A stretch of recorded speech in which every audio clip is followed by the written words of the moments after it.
Kita ke sorotan lainnya, Saudara. Gubernur Papua Lukas NMB diperiksa Komisi Pemberantasan Korupsi usai jalani pembantaran penahanan.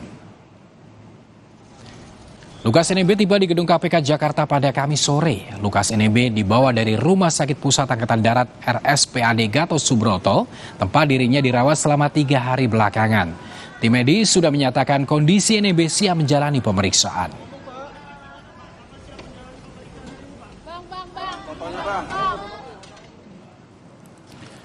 Ketua Umum Partai Demokrat Agus Harimurti Yudhoyono prihatin dengan Lukas NMB yang juga adalah kader Partai Demokrat. KPK menangkap Lukas NMB di salah satu restoran di Kota Jayapura, Papua Selasa lalu. Lukas NMB ditetapkan sebagai tersangka dugaan suap dan gratifikasi terkait dengan proyek infrastruktur yang bersumber dari APBD Papua.